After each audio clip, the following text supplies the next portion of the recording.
Olá, sejam muito bem-vindos ao Scopocast. Meu nome é Leonardo Meloni, sou cientista da computação e gerente de projetos. E aqui vamos conversar sobre temas de diferentes áreas ligadas ao desenvolvimento de produtos e projetos digitais, como gestão, design, tecnologia, marketing digital e muito mais.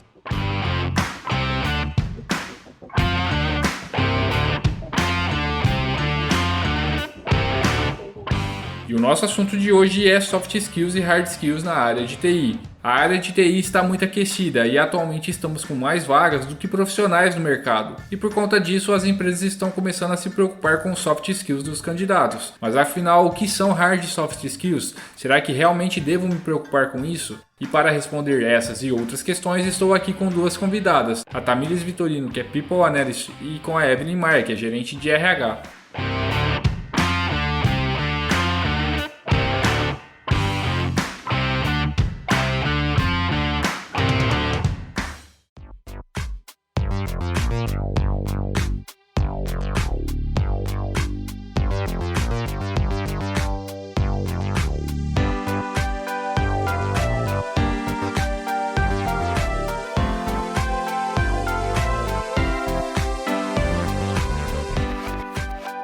Bom, pessoal, sejam muito bem-vindas. Tamires. Oi, Léo, tudo bem? Muito obrigada pelo convite, fico muito contente de estar aqui hoje. Espero que eu possa contribuir aí um pouquinho com a minha experiência aí com vocês, tá? Muito obrigado pela participação, Evelyn. Oi, Léo, muito obrigada pelo convite. É um prazer estar aqui. Espero também conseguir contribuir um pouquinho com esse assunto aí que é tão importante hoje em dia. E para começar o assunto de hoje, eu gostaria que vocês explicassem um pouquinho, na opinião de vocês, o que são, os hard skills e os soft skills. Tamires, você pode começar falando? Bom, tratando-se aí do assunto, quando a gente pensa em hard, soft skills, eu penso de uma maneira geral como as habilidades, tanto técnicas quanto comportamentais, que a pessoa ela pode desenvolver e adquirir. E aí, no caso das hard skills, elas são mais voltadas para habilidades técnicas e as soft skills seriam habilidades mais comportamentais, sociocomportamentais ali, né? Sinceramente, as soft skills deveriam chamar as hard skills, na minha concepção, porque elas são bem mais difíceis, assim, da gente desenvolver do que necessariamente a técnica, a rampagem técnica aí, mas em um contexto geral eu acredito que seria isso. Você teria alguns exemplos de soft skills que você geralmente busca no mercado e hard skills também que acaba sendo buscado no mercado? Bom, na verdade, quando a gente fala de hard soft skills, a gente fala de uma frente muito grande, Porque ela tá desde a parte do recrutamento e seleção, a parte da cultura organizacional, treinamento e desenvolvimento, plano de carreira, enfim. Tudo que a gente pensa dentro da empresa, a gente está olhando para hard soft skills das pessoas. Na Gamers Club, nós temos ali 3 valores principais, que são espírito empreendedor, times excelentes e comunidade em primeiro lugar. Então, quando eu falo de soft skills e o que eu busco, geralmente são os comportamentos que estão atrelados a esses valores, Então, por exemplo, quando a gente faz uma entrevista ali, a gente busca que essa pessoa ela tenha ali comportamentos como um bom relacionamento entre pares, que ela tenha uma escuta empática, que aplique feedbacks, que exerça a transparência, mas tratando-se de temas de nomes mais comuns mesmo de soft skills, a gente fala de relacionamento interpessoal, que tem que ser bom, A pessoa ela tem que ter uma habilidade de se relacionar com os outros, ela tem que ter uma capacidade ali de resolução de conflitos, de se comunicar assertivamente, de ser empática. Então, eu acho que tudo isso está muito vinculado também à cultura de cada lugar. Protagonismo na própria jornada, busca pela melhoria contínua. E por isso que eu falo que não é tão simples. E assim como as hard skills, dentro de cada nível de senioridade é esperado também que tenha um nível, Então, quando a gente fala de uma parte de você apoiar o desenvolvimento de outras pessoas, então você está continuamente aplicando feedbacks e ajudando ali no desenvolvimento de pessoas mais júnior, é claro que um júnior ele não vai ter essa habilidade tão desenvolvida quanto um sênior. Agora, tratando-se de hard skills, a gente busca muito olhando também para a stack que a gente usa. Então, hoje nós utilizamos no back-end o PHP, o Go e o Node, e no front-end é React com TypeScript, majoritariamente. Então, a gente vai olhar mais para essa parte de tecnologia, dos conhecimentos que a pessoa já tem ali dentro de tanto tanto linguagem, frameworks, ou não necessariamente preso a esses, mas alguns que a gente sabe que ela pode se adaptar mesmo tendo uma curva de aprendizagem, e também tá vinculado ali a parte da senioridade, claramente. Mas quando a gente fala de um júnior, a gente pensa muito mais na questão da lógica, o quanto que ele já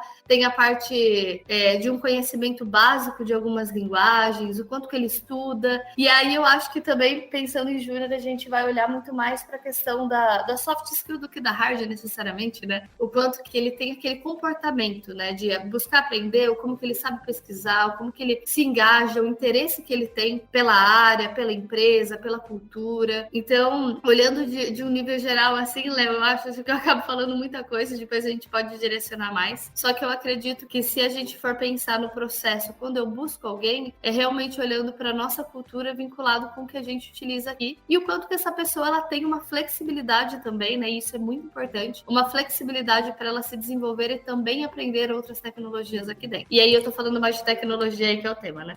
Evelyn, eu queria ver a sua visão, a tua visão também, na verdade, das duas, em relação a como que vocês avaliam o mercado de TI, né? E esse aquecimento na busca realmente por candidatos. Como que vocês avaliam hoje, baseado na área de vocês? Na minha experiência aí, né, de mercado, olhando aí tô falando desde 2014, o cenário mudou bastante, assim. Do ano passado para esse ano, eu acho que foi onde o mercado ficou mais aquecido, né? A gente acabou tendo uma aceleração aí do digital, né? Então a gente tinha que fazer muitas coisas ali em uma loja, pessoalmente, e isso acabou acelerando, né? Muita gente em home office, né? Acho que o home office ele foi um divisor de águas também, porque antes você tinha que trabalhar numa empresa que era sediada, sei lá, em Pirassununga, em Rio Claro. Com a pandemia, a gente acabou tendo que fazer com que o home office fosse possível. Acabou acelerando, né? Tinha muitas empresas que flexibilizavam ali 1, 2 vezes na semana, mas isso acabou expandindo a nível, assim, 100% home office, né? E com isso, hoje, eu aqui de Pirassununga, eu consigo trabalhar numa empresa do Ceará, numa empresa de Santa Catarina. Então, assim, isso fez com que o mercado ficasse cada vez mais aquecido, né? Eu consigo trabalhar em qualquer empresa que eu quiser do Brasil todo e do mundo, né? Porque eu consigo...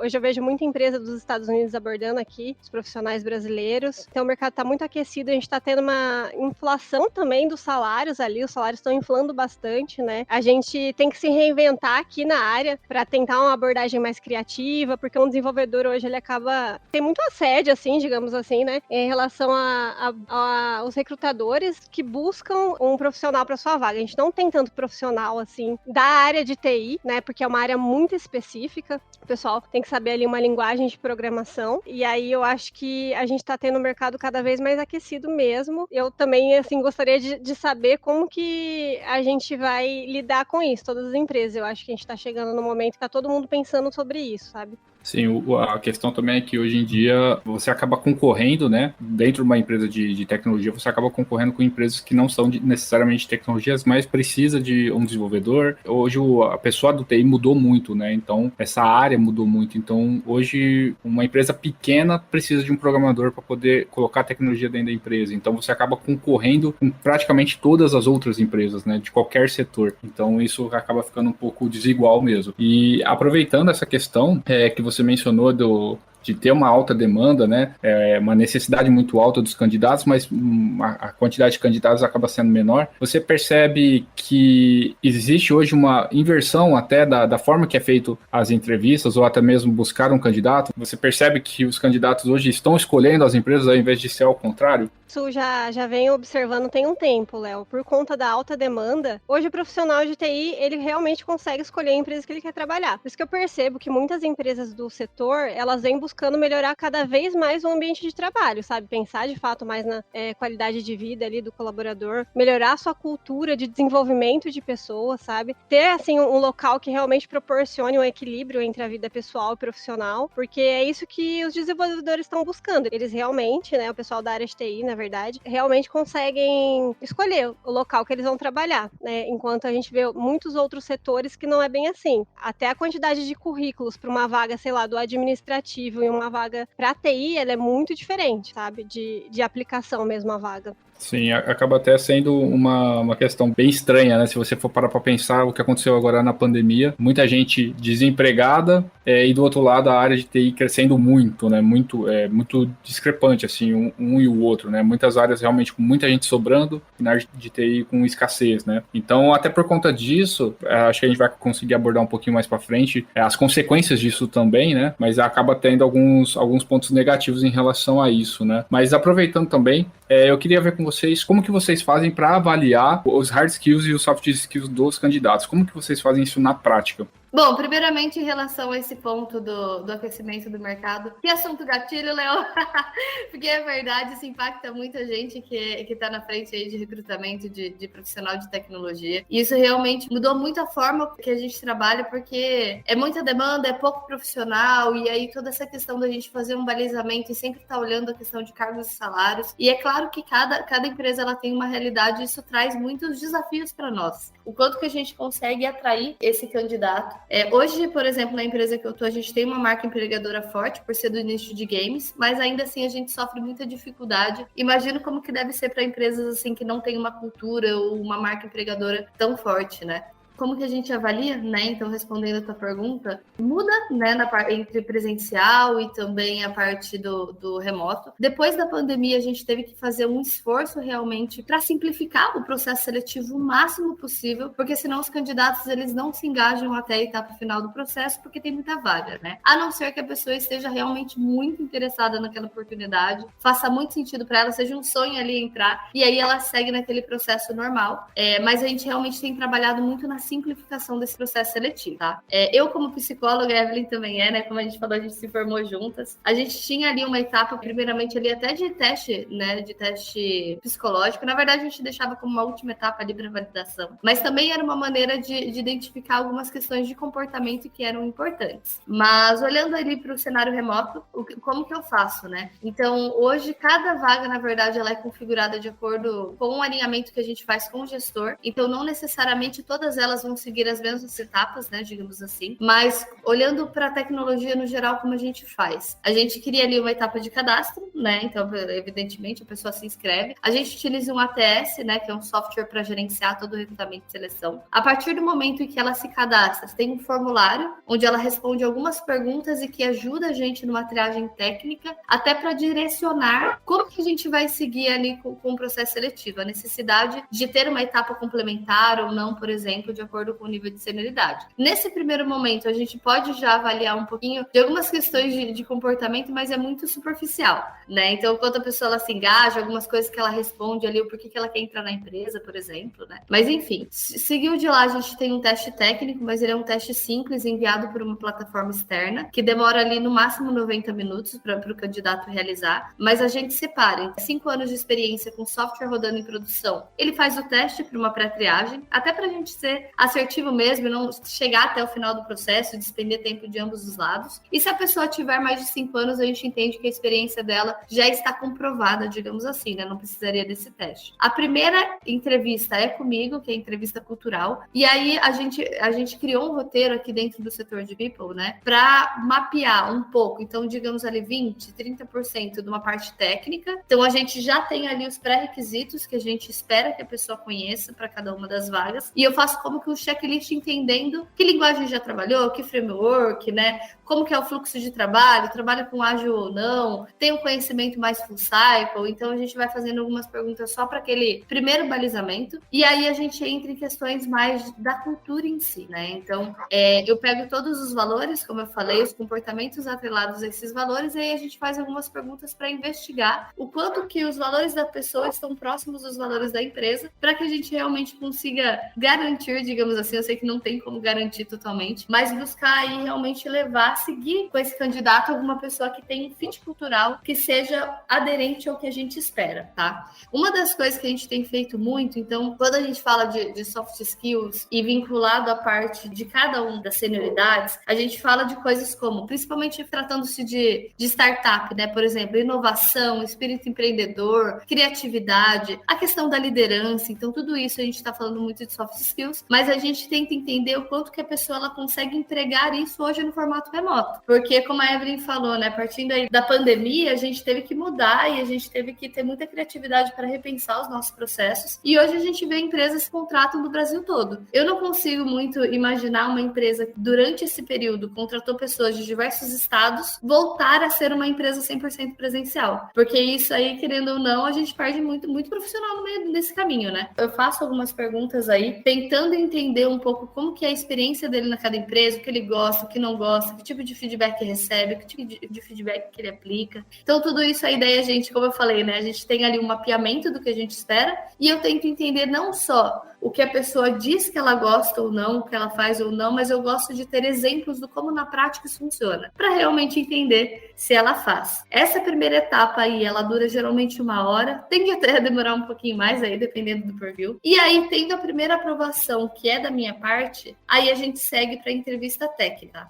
Um ponto importante, a gente tem alguns critérios ali de avaliação que a gente utiliza internamente para entender se, essa pessoa não é interessante nesse momento, mas daria no futuro, essa pessoa não mesmo, é uma pessoa que, ok, tá super aderente, ou esse candidato é um candidato que a gente não pode perder e a gente precisa acelerar o máximo possível com ele. E aí, eu faço uma análise, se eu passo com alguma ressalva, ela é sempre uma ressalva técnica, tá? Ela não é... Quando eu passo para alguém, eu tenho que estar consciente de que a parte cultural, comportamental, ela realmente está aderente à cultura. A minha responsabilidade nessa etapa é essa, né? Até porque eu não consigo realmente aprofundar tecnicamente. Passando dessa parte, a gente segue para a entrevista técnica, que é a final. E aí, nessa entrevista técnica, geralmente é o gestor da vaga junto com 1 ou 2 pessoas da SPED. E aí, eles têm ali um formulário que realmente vai fazer um aprofundamento técnico de cada uma das habilidades, né, das hard skills que são esperadas para aquela vaga. Essa entrevista, ela dura em média 1h30. E tem alguns casos que eles já fazem ali, tipo, 1 hora de perguntas mesmo, para entender que tipo de experiência que ele tem, o quanto de problema ele já experimentou, problemas que ele resolveu e qual que foi a responsabilidade dele.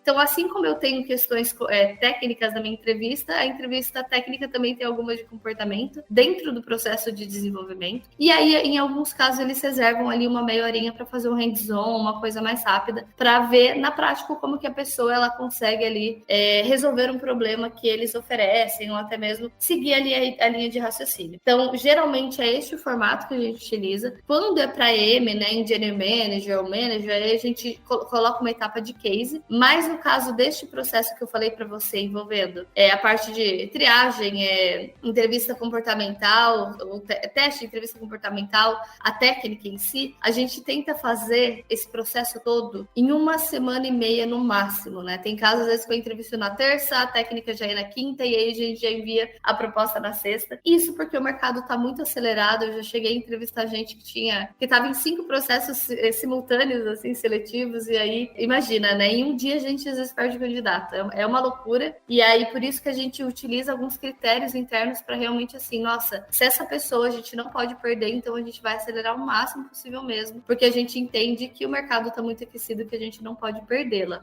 Tratando-se do presencial, a diferença é que a gente conseguia muitas vezes fazer meio que a etapa no mesmo dia, assim, que a gente já tinha combinado. Isso eu tô falando da minha experiência anterior, porque na Gamers Club eu já entrei no remoto, né? Mas na anterior a gente já organizava para fazer as etapas todas em um dia só. Então a pessoa despendia no período da tarde inteira, por exemplo, e aí a gente já fazia o processo todo, incluindo a etapa de testes.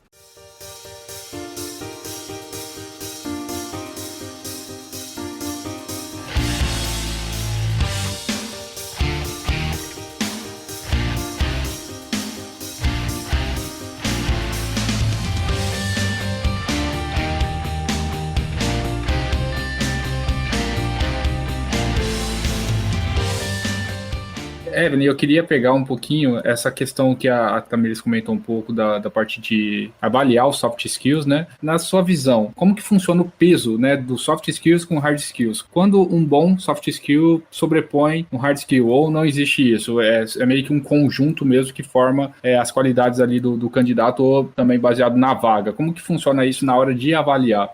Legal sua pergunta, Léo, que eu acho que antes de mais nada é legal a gente esclarecer que mente e corpo não se separam, né? E hard e soft skills compõem a gente, né? Então, o técnico comportamental, eles nos complementam enquanto profissional. Na nossa vida também é assim, né? A questão da avaliação, a gente consegue fazer uma separação para facilitar. Hoje, a nossa avaliação aqui na empresa que eu tô, a gente faz por pilares, né? A entrevista é feita, né, por um avaliador aqui do time de People Recruiter e também por um técnico. E a gente começa ali validando mais a parte de hard skill. Então, a gente entra nos pilares que são importantes para a empresa. A gente faz perguntas sobre cultura DevOps, cloud, banco de dados, testes, tecnologias, frameworks, arquitetura. E nessa avaliação, né, tanto o técnico ali, que ele tem uma competência melhor para tocar a entrevista, mas muitas vezes a gente do time de recruiter também entra para conseguir entender melhor algo que o candidato às vezes não conseguiu se expressar. E já nessa avaliação ali da hard skill, a gente consegue já entender como que são as soft skills do candidato. Então, como que é a comunicação dele, como ele se adapta, né? Questão técnica que ele não conhecia, como que ele atua em equipe. Justamente já nessa parte a gente já consegue fazer um compilado e entender ali hard skill e soft skill, né? E aí, muito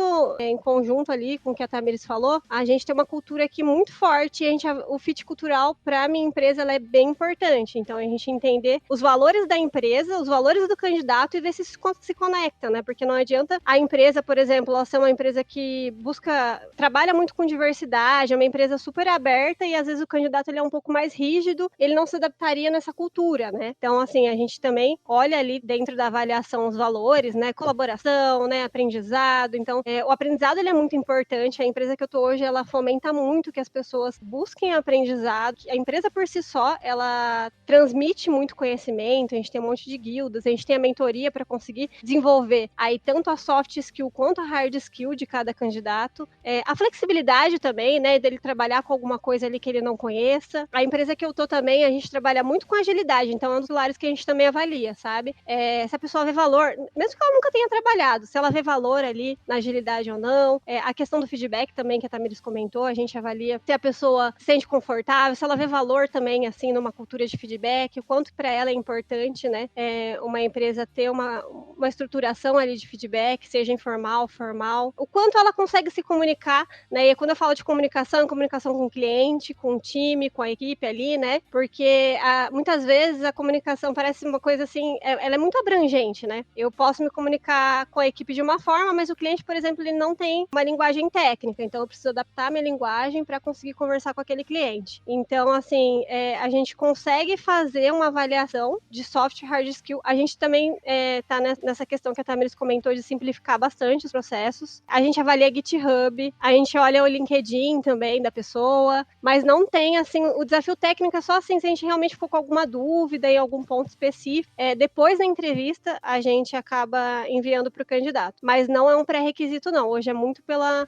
avaliação mesmo ali da entrevista. Antes, né, a gente trabalhava na mesma empresa, eu e a Tamiris, e a gente fazia entrevistas presenciais, como ela comentou, separava ali um período da tarde. Uma das premissas que eu vejo no home office pra gente conseguir fazer um recrutamento, uma entrevista de qualidade, é muito importante pra mim, pelo menos, né, que a câmera esteja aberta. Eu gosto de ver como que a pessoa tá se sentindo mesmo, se ela tá meio desconfortável com alguma situação, pra gente tentar conduzir, né, e fazer que a entrevista seja um bate-papo, e não a gente fique encurralando ali o candidato de forma alguma. A ideia é deixar ela o mais confortável possível pra ela falar sobre as experiências. E com isso, né, quando a gente fala de uma avaliação por competências, a gente fala, dá exemplos mesmo, né, do que ela trabalhou, como que ela fez, né, ela contar ali situações que ela já vivenciou e a gente conseguir entender o começo, o meio e o fim dessa situação. Então, assim, eu acho que o soft e o hard skill, eles não se separam, né, mas aí entra uma questão interessante também pra gente avaliar na empresa que eu tô atualmente, né, porque eu acredito que isso possa mudar de empresa para empresa, o valor que a empresa vê, né, no soft e no hard skill. Mas, por exemplo, em níveis de senioridade, a gente olha muito pro soft skill, porque, assim, pra gente é importante que um sênior, ele saiba se comunicar, ele tenha um bom relacionamento com aquela equipe, ele consiga puxar a equipe, né, ele consiga atuar ali de uma forma mais cross entre cliente, o time, o gestor. Então, pra gente é muito importante que o soft skill skill dele seja bom, porque a parte de hard skill a gente consegue ali, a gente tem treinamentos, né? A pessoa consegue rampar, a gente vê que a pessoa consegue rampar de uma forma mais fácil. Não que a soft skill a gente não consiga de forma alguma, a gente consegue melhorar e adaptar também a soft skill. Hoje na empresa que eu tô, a gente tem alguns treinamentos, né, de escutativa, comunicação, feedback, que eles são obrigatórios, justamente pra gente conseguir evoluir cada vez mais. E a hard skill também, né? A gente tem guildas, tanto de soft quanto de hard skills. Uma coisa que ajuda muito também é a mentoria, né? O pessoal a melhorar tanto soft quanto hard skill. Mas para um cargo de senioridade ali, liderança técnica, a gente olha bastante para soft skills. E uma coisa que eu queria comentar também, Léo, é que tem muita gente, assim, eu vejo que acha que você ser um líder técnico, você só precisa saber o técnico e saber codar e tá muito fechado naquele mundo técnico. A soft skill, ela é tão importante quanto a hard skill nesse contexto, porque o líder, ele é justamente uma pessoa que vai te inspirar ali, né? Que vai te ajudar a trilhar um caminho. Ele também vai atuar ali cross entre as equipes, o cliente. Então, é bom que ele tenha as habilidades para isso, né? Você mencionou justamente essa questão do soft skills, que hoje realmente acaba tendo um peso um pouco maior, porque o hard ali você consegue comprovar de uma forma um pouco mais fácil, entre aspas, mas você consegue comprovar. Já o soft você precisa tomar um pouco mais de cuidado na hora de avaliar, porque isso é uma coisa mais difícil até, né, de você comprovar aí no dia a dia. Eu queria ver com vocês quais são as soft skills mais difíceis que vocês buscam e é difícil de encontrar nesse perfil da área de TI, porque querendo ou não, os profissionais acabam tendo coisas em comuns, né? Como que vocês enxergam essa questão? Tem alguns soft skills que geralmente a empresa busca muito, mas geralmente é muito difícil? Que tipo de habilidade ali que precisa ter, igual você citou ali da parte de liderança, que vocês procuram, buscam, mas geralmente é muito difícil encontrar esse aqui. Precisa realmente de um treinamento, precisa de um curso, a gente acaba até às vezes ignorando, porque é muito difícil realmente encontrar um profissional que tenha esse soft skill. Só complementando o que você falou, realmente, a hard skill, ela é mais mensurável, né? Então você consegue apresentar uma certificação, um teste, um desafio, até o próprio GitHub para mostrar um pouco da experiência. A soft skill, ela é um pouco mais difícil da gente mensurar. Em relação, Léo, que você comentou sobre o que é difícil encontrar nos profissionais, eu percebo, assim, a Tamiris também vai ter a visão dela ali, mas desde que eu comecei na área, assim, a questão de comunicação ser um dos pontos importantes e que às vezes é difícil você encontrar um profissional que consiga se comunicar de forma assertiva. E aí, Léo, eu acho até legal a gente citar que tem muita gente que fala, o profissional da área de TI, ele é tímido. Isso não é problema, né? Ele pode ser tímido e conseguir se comunicar bem, de forma assertiva, ser pontual, claro. Já vi isso acontecer muito, assim, nossa, eu sou super tímido. Na entrevista a pessoa foi super clara, ela conseguiu responder ali o que precisava de uma forma objetiva, mas clara, também não objetivo demais, né? A gente faz pergunta e se a pessoa responde em uma palavra, realmente fica um pouco difícil. E isso até no dia a dia, né, para você manter a comunicação ali com o pessoal. E eu tenho visto que muitos profissionais, assim, mais novos, a gente conversa e o técnico deles, assim, é assustador. Nossa, você sabe um monte de arquitetura, de cultura DevOps, e ele fala, e pra gente, né, que é psicóloga, fica ali um monte de sopa de letrinhas tentando entender, mas quando se trata de soft skill, a gente vê, pelo menos a sensação que eu tô tendo no momento, que a questão, assim, de um amadurecimento mesmo profissional, tá? E aí, quando eu digo de amadurecimento, é a vivência mesmo, sabe? De você saber se comunicar e eu acho que até passar um feedback, sabe? De uma forma assertiva. Porque o feedback, ele é muito importante, mas ele precisa ser direcionado de uma forma adequada, né? Precisa exatamente explicar pra pessoa, né? Claro, ali um ponto que você observou, seja ele positivo ou construtivo, mas de uma forma adequada, para que você não acabe criando uma barreira na pessoa ou desmotivando ela ali por conta de um feedback que não foi bem aplicado. E às vezes eu vejo um pouco de dificuldade de encontrar essa questão dos profissionais, sabe? De conseguir se comunicar de uma forma mais assertiva. Olha, eu tô com a Evelyn, assim, a questão, eu tinha até anotado aqui, a comunicação não violenta, eu acho que é uma coisa que a gente investe aí para ajudar as pessoas realmente nessa parte do feedback. E aí, na entrevista, uma das formas que a gente tenta identificar se essa pessoa ela tem ou não, é tentar perguntar, por exemplo, tanto essa coisa de que tipo de feedback você recebia, aplicava, né? Mas também fazer perguntas como, por exemplo, qual foi o feedback mais difícil que você aplicou? E qual foi o feedback mais difícil que você recebeu? E em relação a esse esse feedback que foi muito difícil que você recebeu, como que você agiu e se você fosse a pessoa que aplicou, o como você faria?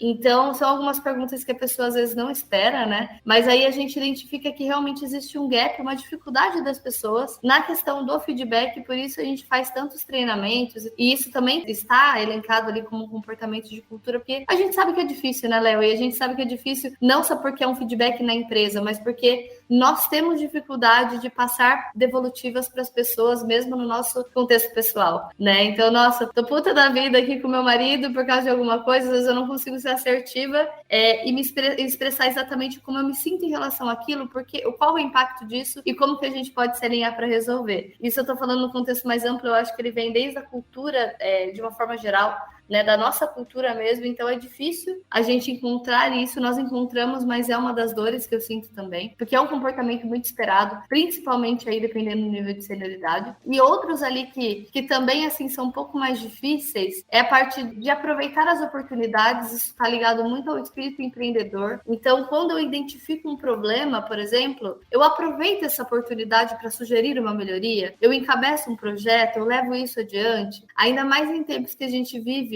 essa situação em que o mercado está muito aquecido, se eu estou descontente, eu vou para outra empresa. Então, esse comportamento para nós ele é muito importante, porque a melhoria contínua, ela faz parte ali do que a gente espera, e aí, às vezes, a pessoa ela não demonstra muito esse comportamento, e aí a gente vai tentando puxar experiências que ela teve, o quanto que ela conseguiu trazer inovação, trazer melhoria para o processo, mas ainda assim tem aquelas pessoas que assim, me frustrei, então por isso que eu saí e fui buscar outra coisa, né? Porque é muito fácil no quesito de mercado mesmo. E por último, ali uma questão de foco em resolução de problemas. Não é necessariamente o problema em si, mas você conseguir focar na resolução daquele problema. E isso tem a ver com uma questão socioemocional ali da pessoa, porque assim, deu um problema. Isso gera um estresse gigante, porque tá dando problema, porque sempre foi assim. Calma. Qual é o problema? E como que eu consigo dar foco para realmente resolver este problema e depois eu conseguir direcionar para o restante. E aí a gente vê que tem profissionais que têm muita maturidade nisso. E geralmente eles se tornam referência das equipes, né? Engraçado. E aí, claro que tem vários perfis, né? A gente fala de perfil analista, o comunicador, o executor, né?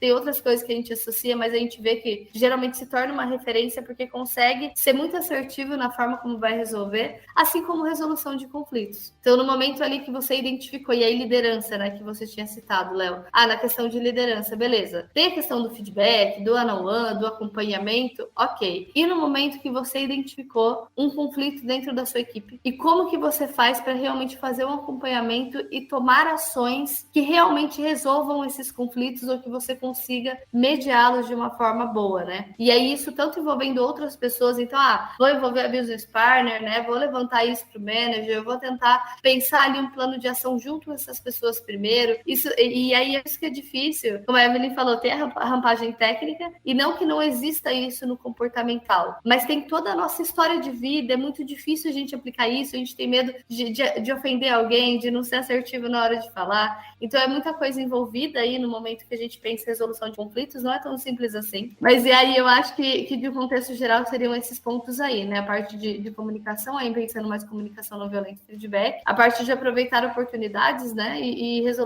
foco em resolução de problemas e capacidade de resolução de conflitos. Acho que é uma das maiores dificuldades quando você sai da área do desenvolvimento, ou até mesmo quando você é do desenvolvimento e precisa ir para a área de liderança, alguma coisa nesse sentido. Esses pontos fogem muito do dia a dia, né, de um desenvolvedor. Então, resolução de conflito, ou até mesmo ter essa atitude de realmente pegar, preciso resolver com o cliente, vou direto até o cliente, preciso me comunicar, preciso melhorar a comunicação. Então, foge muito da TI de fato, né? Foge muito daquela coisa, vou sentar, botar meu fone e programar, né? Então, pensando ali até na área, né, que é mais fechada mesmo, é bem focado na computação, no computador e tudo mais, na lógica até, né? Você vai ter que lidar com pessoas, então você vai ter que ter empatia. Então, foge muito, né? É um mundo totalmente novo ali, bem complicado, e você precisa realmente investir nisso, né? Você precisa gostar e investir. E aproveitando, falando sobre isso, vocês mencionaram essa questão até do do sênior, ele realmente tem que ter algumas soft skills mais como comunicação, liderança e tudo mais. Porém, como que vocês fazem um acompanhamento disso, né? Não sei se vocês chegam a fazer, se são vocês, né, que fazem esse tipo de acompanhamento, mas como fazer? Depois que entrei na empresa, mesmo que lá como júnior, eu preciso me preocupar de fato com soft skills mesmo depois que já estou na empresa? Aonde isso pode me levar? Somente a ser um sênior? Ou isso pode me jogar para uma outra área? Enfim, devo me preocupar realmente com os soft skills depois que eu já estou dentro da empresa? Essa questão aí, eu vou começar pelo final, né? Eu sou um júnior e aí eu devo me preocupar depois que eu entrei? Sim, claro, você deve muito, porque na verdade a questão do desenvolvimento da pessoa e da oportunidade dela crescer, pelo menos dentro da nossa empresa, ela está muito ligada ao quanto que você de fato exerce aqueles comportamentos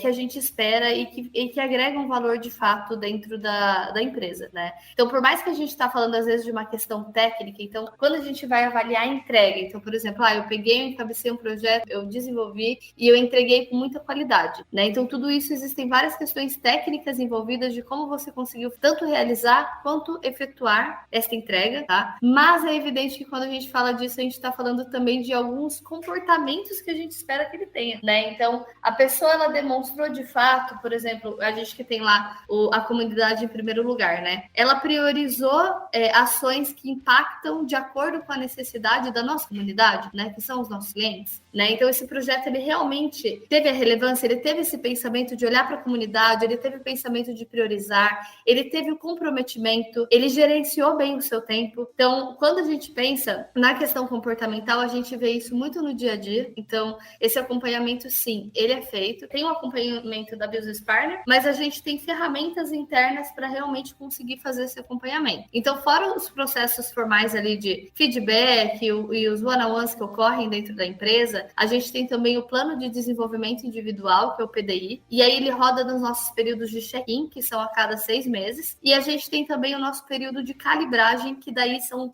períodos diferentes, justamente para a pessoa não atrelar, até porque o plano de desenvolvimento individual dela não necessariamente contempla ela crescer, ela ser promovida, pode ser uma migração para outra área, pode ser um objetivo que ela mesma tenha elencado como importante para ela, mas enfim, chegou ali no período de calibragem e aí a gente vai fazer a avaliação e a calibragem é para definir realmente questões de aumento de salário, né, o reconhecimento por mérito. Por mais que as hard skills a gente fala que elas são mais facilmente mensuráveis, né, principalmente ali no primeiro momento, quando a gente faz aqui na empresa, existe uma etapa ali que ela é muito voltada para olhar justamente para esses comportamentos e aí a gente faz uma análise desses comportamentos aí para entender em que banda, né, e isso é muito interno, mas que banda que essa pessoa se enquadra por meio desses comportamentos que ela demonstrou. E é claro que ela ter só o comportamento não vai significar que ela trouxe resultado, por isso que é um misto. Então a gente vai fazer um misto desses comportamentos. Agora, dizer que a pessoa ela é excelente tecnicamente, mas ela tem alguns gaps na parte comportamental, ela vai ser promovida? Não necessariamente, né? Na verdade, isso pode ser um grande problema, porque é aquela pessoa que é incrível tecnicamente, mas que ela não apoia outras pessoas, ela não dá feedbacks, no momento ali de conflito ou de um problema, ela não consegue focar na resolução daquele problema. Existem muitas coisas que a gente olha aqui e geralmente este é um problema que a gente encontra até no momento de fazer a entrevista do feedback mais difícil que você aplicou. Então,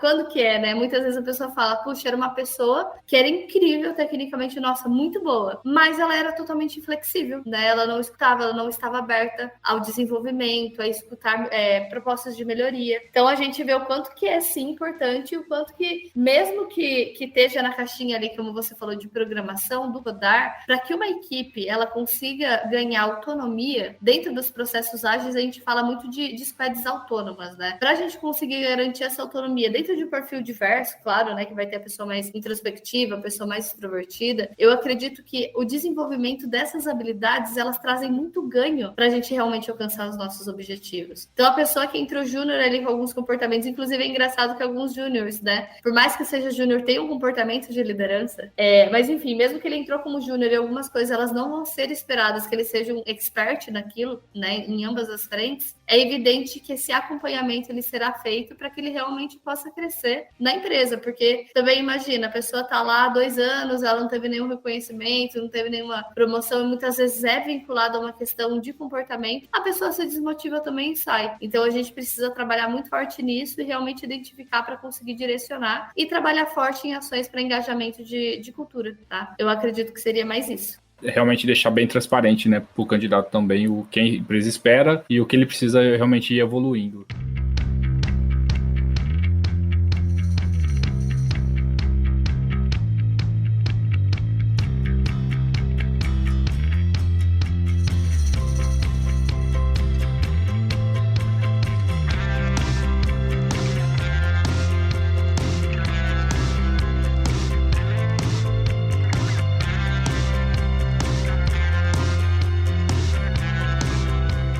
Evelyn, vocês falaram muito aí até de termos técnicos, né? Então eu queria pegar um pouco da história de vocês aí e até para entender um pouquinho como que o RHDF teve que se adaptar, porque hoje eu vejo vocês falando até com propriedade, realmente, termos técnicos, falando da parte de TI, algumas coisas que são até específicas. Como que vocês tiveram que se adaptar ao mercado? O que vocês tiveram que aprender? Enfim, como que vocês fizeram para poder entender mais da parte de tecnologia por conta dessa busca, desse aquecimento realmente? Legal sua pergunta, Léo, porque a gente realmente tem que se adaptar cada dia mais. Eu tenho colegas que trabalham comigo aqui que muitas vezes elas conseguem tocar entrevista técnica mesmo sozinhas e o técnico só tá ali acompanhando como ouvinte, sabe? Para caso ele precise interferir em algum momento. Eu lembro quando eu era estagiária, ainda a primeira vez que eu vi PHP C Sharp, eu fiquei, meu Deus, o que é isso? E aí, olhando assim, em relação à evolução, a gente teve que se adaptar bastante. Não só em relação a entender um pouco mais, como também aos processos seletivos mesmo, né? A gente antes trabalhava, né, na empresa anterior, a gente colocava o desafio ali como primeira parte do processo, era uma época que muitas empresas estavam fazendo essa prática, e a gente começou a observar que 80% dos candidatos, eles declinavam já quando a gente enviava o desafio. E aí a gente acabou, né, tirando ali o desafio técnico para se adaptar ao que o mercado estava pedindo por conta do mercado estar muito aquecido. A gente tem que evoluir o tempo todo mesmo, assim, né? Antes eu não fazia entrevista junto com o técnico, fazia a parte comportamental separada, hoje a gente faz. Então, eu confesso pra você que eu tô num processo de aprendizagem bem grande, tô gostando bastante, sabe? De conseguir entender um pouquinho melhor ali sobre os processos, né? Sobre o que é cultura DevOps, o que é arquitetura, quando o candidato realmente trabalhou ali com uma arquitetura do zero, ou sei lá, quando ele tá só consumindo o banco de dados, ou quando de fato tá atuando de uma forma mais, ou como consumidor do banco de dados, ou se ele realmente estruturou o banco, né? Porque a gente sabe que isso tem muita diferença. A gente tem que se adaptar o tempo todo, até em abordagem com os candidatos, sabe? A gente tem visto o pessoal ser muito criativo, assim, sabe? Para conseguir chamar a atenção, porque o pessoal recebe, sei lá, 5, 7 propostas por dia. E aí a gente vê uma abordagem diferente com uma playlist, uma abordagem diferente ali com um código de programação. A gente tenta cada vez mais, né? Por mais que a gente seja psicólogas, a gente tenta cada vez mais se aprofundar no mundo para entender um pouco mais de como os desenvolvedores, as desenvolvedoras,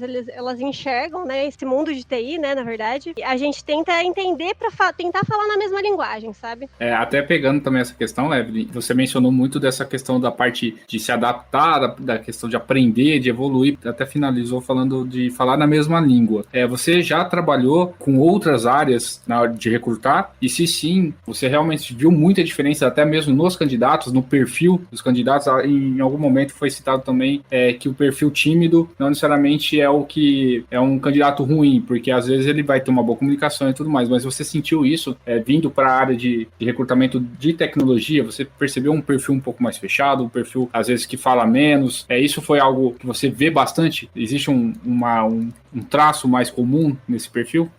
Eu vou falar um pouco disso, Léo. Eu acho que a Tamires vai conseguir complementar melhor, porque eu sempre trabalhei na área de TI. Então, as vagas que eu fiz fora do mundo tech, elas foram bem pontuais, mas eu consegui observar uma grande diferença, assim, no quesito de...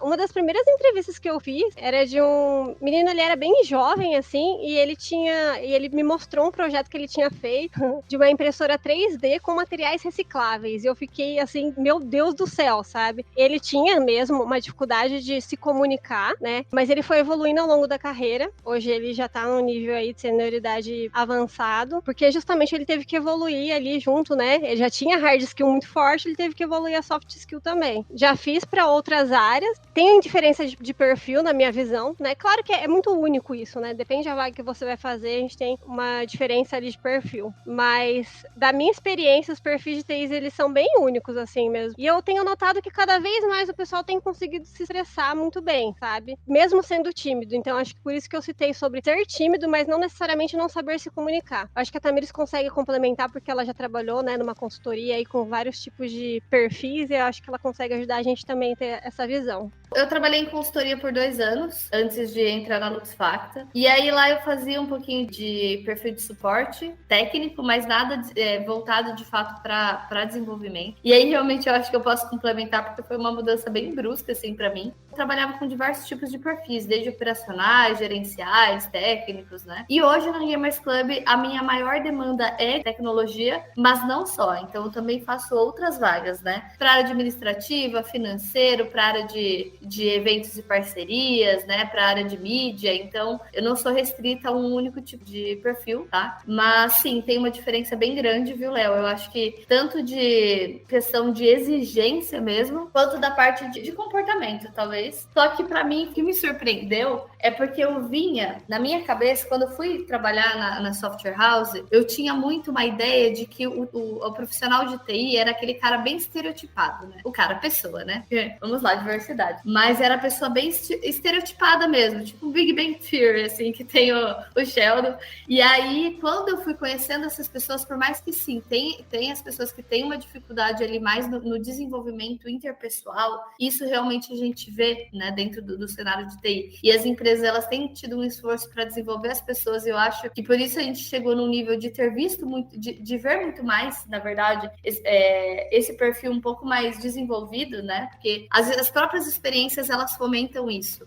Só que eu admito que no começo eu achava uma coisa e aí eu vi que também não era bem assim. Que existe uma diversidade de perfis dentro de tecnologia, assim como dentro de cada área. O que para mim foi um choque de fato foi a gama assim de tecnologias, e isso com o tempo ele ampliou muito, e aí é algo que a gente ainda bem, como eu entrei, né? Eu fiquei 7 anos na software house. O bom é que eu acompanhei o mercado, porque se eu estivesse entrando hoje dentro do setor de tecnologia, o choque seria muito maior. Antes, por exemplo, a gente falava de um web designer, né, que era o cara que tinha ali um conhecimento de PHP, uma noção melhor de front, aí também fazia protótipo, né, conhecia um pouco mais ali Photoshop. Enfim, aí esse cara era web designer. Hoje a gente vê o UX, a gente vê o product designer, a gente vê o cara que é realmente um especialista no front-end, especialista no back-end, a parte do QA, né, então o QA ele era envolvido somente ali no teste mais manual ali de usuário. Hoje a gente tem automação, a gente tem diversos frameworks, ferramentas para ajudar na automação de testes. A gente tem teste unitário por parte de desenvolvedor. Então é muito nome, é muita tecnologia. E eu não sabia no começo nem falar C#, né? Não sabia falar C#, não sabia falar iOS. E eu lembro que eu chegava no time de arquitetura e eu perguntava assim: e aí, o que é orientação a objetos?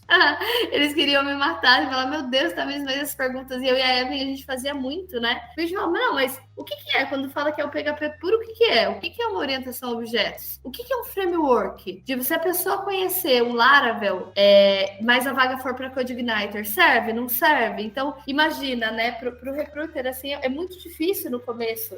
É muito requisito técnico que foge do nosso dia a dia. Diferente do que você fazer uma vaga de vendas, que por mais que existam também processos e fluxos e nomes, não é tão distante da nossa realidade. A gente consegue imaginar, né, um pouco como funciona isso dentro de um processo de vendas. Agora, dentro de tecnologia, sim, sem dúvida é muito aprimoramento, é muita conversa, é muito apoio dos desenvolvedores também para ajudar a gente a entender. E até hoje isso, né? Quando eu entrei de ouvir CI, CD, de ouvir a parte ali de AWS, né, o cloud, arquitetura, eram coisas também que eu não tinha tanta familiaridade, o próprio full cycle. E aí a gente vai adquirindo isso ao longo do tempo, mas é claro que com a base consolidada isso fica muito mais fácil. Eu acho que antes as empresas pediam muito mais mesmo um desenvolvedor que, nossa, tivesse feito a sua melhor faculdade, tivesse certificação, tivesse um super portfólio de cursos, que soubesse várias línguas, que é, nossa, super técnico, e isso mudou muito. E aí eu acho legal a gente falar que o profissional de TI, ele mudou muito também. Não dá pra gente reduzir ele, aquele cara que tá sempre lá com fone de ouvido, porque eu tô vendo, né, cada vez mais a gente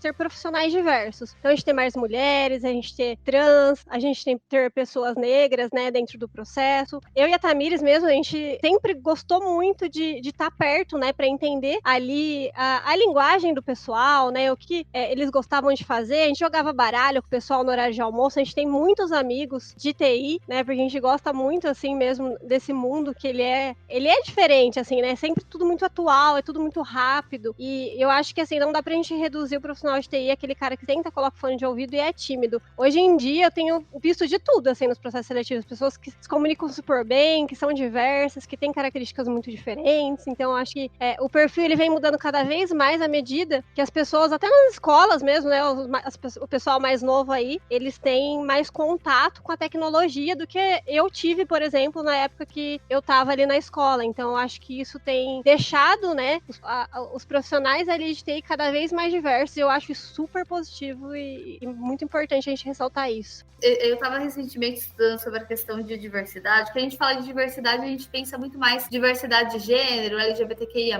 né, de cor. A gente pensa muito mais voltado para isso quando a gente ouve a primeira vez. Mas tem as diversidades dos times também. E aí um dia eu vi eu acho que era um podcast também, de uma pessoa que trabalhava no Nubank. E aí falava dos diferentes perfis e o como é importante, porque ele chegou num time e aí ele participou de uma equipe. Era um perfil muito de todo mundo falava e todo mundo propunha muito, era todo mundo tecnicamente muito bom, estudava nas melhores escolas, né? Mas era aquele perfil ali mais de liderança, todos eles. E é o que acontecia, na hora da reunião, todo mundo queria falar, todo mundo queria dar ideia, e aí não saía do lugar, né? Então, como que é importante a gente ter uma equipe que vai ser a pessoa que vai ser mais comunicadora, que vai puxar mais a equipe, que vai ter mais a liderança, aquela pessoa que ela é mais executora, aquela pessoa que ela é mais analista, né? Que é mais planejadora. Então, é interessante a gente ter todos esses perfis, mas com certeza, esperar que a pessoa sente ali, coloque o fonezinho, fique de boa. Eu acho que hoje já não é mais tanto a realidade que a gente espera, não. A não ser, dependendo, claro, do perfil da empresa, do porte. Às vezes não é uma empresa de tecnologia, né? Como você bem falou, Léo. Então,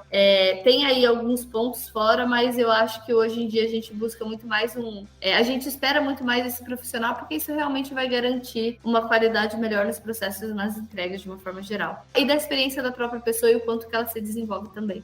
Essa questão de vocês terem essa preocupação mesmo de perguntar o que é orientação a objetos ou algum termo técnico, isso é muito legal. Não é sempre que você vê esse tipo de coisa. E isso aproxima muito não só vocês das pessoas que trabalham na empresa, mas também do candidato, né? Então, o candidato gosta muito de estar falando com alguém que ele vai ter aquele rapport, né? Você vai ter realmente interesse em falar mais se você vê que a outra pessoa realmente está interessada e sabe do que ele está falando. É difícil você falar com uma pessoa, se abrir, né? Com uma pessoa que às vezes não vai entender o que você está falando e vai ter que passar para uma outra pessoa. Então, assim, eu vou ter que falar com outra pessoa já, por que já não põe essa pessoa para falar comigo? Então, é um perfil que talvez já quer se sentir ali mais acolhido, talvez. E também o que vocês comentaram da diversidade, isso é muito real, apesar de que quando eu fiz a minha faculdade de computação, no meu primeiro dia de aula, eu lembro até hoje, eu cheguei e realmente eu vi aquele pessoal totalmente diferente, foi a primeira vez que eu me senti realmente acolhido. Eu falei, nossa, eu estou num lugar onde tem pessoas parecidas comigo. E aí com o dia a dia você vai vendo que realmente cada um era muito diferente, mas tinha ali uma essência parecida, né? Mas no fundo eram pessoas diferentes.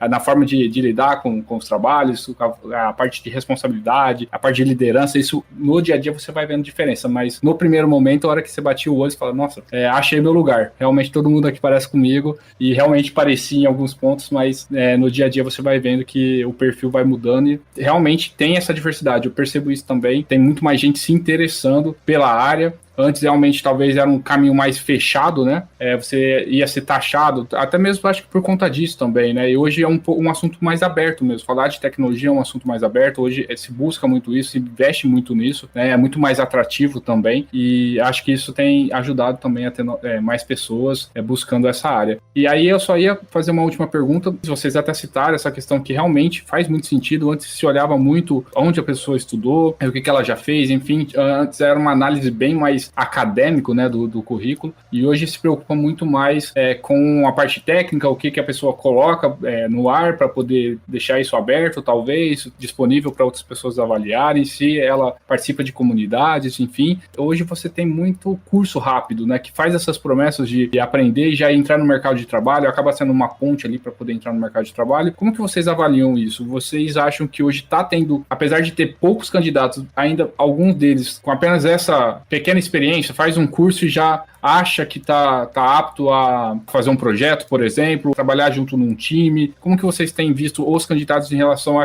essa quantidade de cursos que vem surgindo no mercado também? Fala bem a verdade para você, Léo, a gente não olha para isso, tá? Da questão da onde essa pessoa se formou, que antes era realmente uma coisa que as pessoas buscavam, né?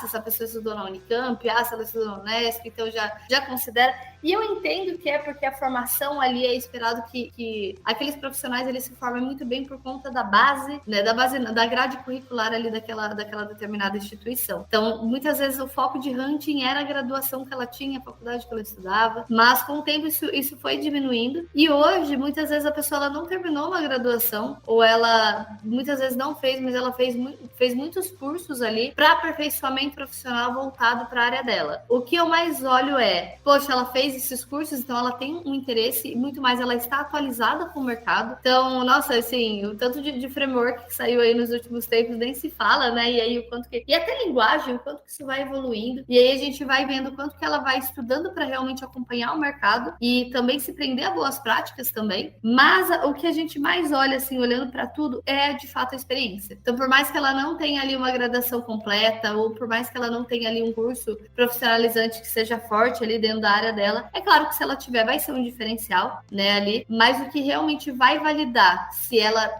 está dentro do que a gente espera ou não em termos de conhecimento é a prática. Então, o quanto que ela fez de fato aquilo, o quanto que ela já desenvolveu, o quanto que ela já trabalhou com diversas tecnologias e assim por diante. Quanto que ela tem também flexibilidade e um foco muito mais voltado para a lógica do que necessariamente com as ferramentas que ela vai trabalhar. Olhando de um cenário geral, seria esses pontos, porque hoje em dia eu não olho mesmo. Nossa, eu acho que é muito difícil o momento que eu paro para analisar a questão de graduação. A certificação, em alguns pontos, as certificações e o número de cursos que ela faz, assim, de uma forma mais atualizada, elas pesam mais. E tem alguns cursos, às vezes, que o pessoal olha, né? Então, engenharia de software. Tudo bem que o sistema de formação, ele também capacita muita pessoa para atuar, né? Mas aí, às vezes, a engenharia, poxa, por conta da grade, ele já tem uma visão mais ampla, desde a análise até o final, até um pouquinho de hardware. Então, a gente vê um pouquinho uma diferença de perfil, principalmente para quem está iniciando. Que o iniciante, querendo ou não, às vezes, se ele tiver aquela graduação, ele vai ter uma base melhor para conseguir desenvolver do que, às vezes, uma pessoa que não tem. Mas não é algo que desclassifica a pessoa de seguir no processo. Eu acho que só complementando, né, falando desses cursos rápidos, Léo, que você comentou, eu acho que eles ajudam, sabe? Eles ajudam sei lá, é uma pessoa que já desenvolve em PHP e aí precisa aprender Python, por exemplo. Então, dá uma olhada nesses cursos que são mais rápidos. A gente sabe que tem uma gama forte, assim, de locais para o pessoal buscar conhecimento, né? Tem o Stack Overflow, que o pessoal utiliza bastante, até ali o Git mesmo. Então, assim, eu acho que esses cursos mais rápidos, eles vêm com uma forma complementar mesmo, sabe? De você olhar quando você aprender uma ferramenta nova. Então, eles acabam ajudando bastante nesse sentido. Mas como a Tamiris disse, né? O que vai determinar mesmo ali é a experiência que o candidato tem. Basicamente isso mesmo do curso era justamente para entender como que vocês avaliavam o mercado, porque acaba tendo esse iniciante, né, que a área de TI está muito aquecida, mas eu não vou fazer uma faculdade. Vou fazer um curso rápido aqui e já vou me lançar no mercado. E faz muito sentido. Às vezes você olha, dependendo, se ele já fez uma faculdade, acaba tendo esse peso maior, ele já acaba saindo um pouquinho mais na frente, porque ele vai ter a base ali que talvez esse outro que só fez o curso, ele não vai ter. O curso ele vai ter um hard skills específico, né? Talvez a graduação ele vai te dar uma base para uma coisa maior a longo prazo, né? O curso rápido ele te resolve naquele momento, né? E aí a gente consegue pensar em várias coisas. Depende um pouco até do perfil da pessoa, mas eu mesmo, Léo, já vi pessoas que são ótimas pessoas desenvolvedoras e não se formaram até hoje. Então, assim, tem uma base ali que é legal, mas a gente tem visto, assim, muitos perfis que já são muito autodidatas, né? Então, eles conseguem buscar um conhecimento, mas como a Tamiris disse, né? A faculdade dá uma boa base. O que vai diferenciar ali mesmo é a experiência que a pessoa tem, o que ela consegue transmitir isso até na entrevista, né? Bom, pessoal, a gente está chegando ao fim aqui do nosso episódio e, para finalizar, eu gostaria que vocês passassem algumas dicas, seja de filme, livro, pode ter a ver com o assunto ou não, mas para o pessoal que estiver ouvindo a gente aqui nesse episódio. Evelyn, se você puder passar algumas dicas para o pessoal. Legal, Léo. Tem algumas dicas, né? Eu consigo ver principalmente, né, do soft skills para o pessoal que quiser pesquisar. Tem um canal no YouTube que chama TED Talks. Tem muitas palestras interessantes lá.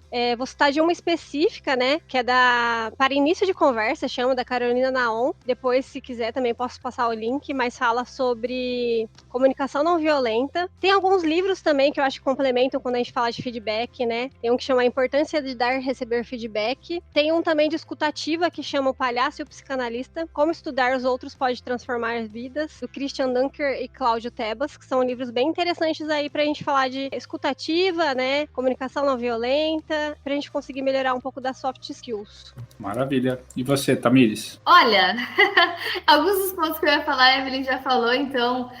como eu trabalho na Gamers Club, eu vejo que tem muita gente que tem interesse em trabalhar no nicho, né? E às vezes não conhece tanto o ecossistema aí de esportes, que são os esportes eletrônicos, né? A parte mais competitiva. Eu tenho 2 séries aí para indicar. E aí, para quem se interessar, tem uma série da Netflix que chama Além dos Jogos. E eu acho que é bem legal. Tem aí o depoimento de alguns streamers, fala um pouco de como que é a parte dos esportes eletrônicos, questão de pressão, as dificuldades que sofrem, né? E aí eu acho que isso está elencado também a questão do emocional, mas principalmente do nicho. E também League of Legends, né, que é o LoL, né, e aí é League of Legends A Origem, que também é uma série, e aí eu acho super bacana para quem tem interesse no assunto mesmo, e de outras séries que o pessoal de tecnologia gosta bastante aí, que eu tenho conversado com a galera, e geralmente eu falo, eu assisti, a pessoa também assistiu, o Black Mirror aí, que é bem, bem famoso, e o Mr. Robot, que eu também acho bem interessante essa série aí, é um cara aí da área mais de segurança, né, cibernética, tem toda uma questão, claro, né, tem todo um enredo, né, uma dramatização,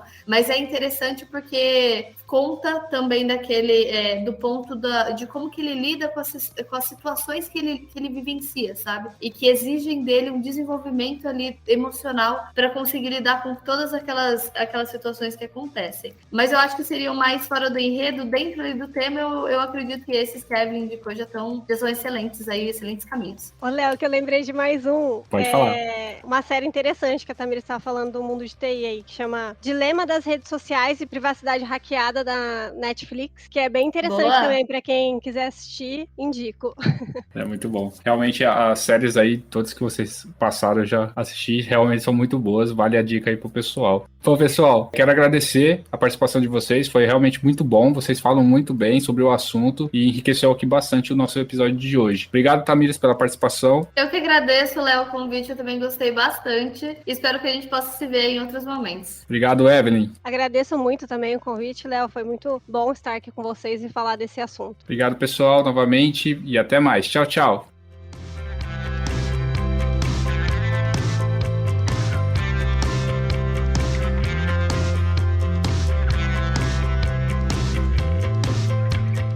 Pessoal, lembrando que no escopocast.com.br você encontra, além desse episódio, um glossário com termos e palavras utilizadas nessa conversa. Aproveite e nos sigam nas redes sociais, @escopocast no Facebook e Instagram.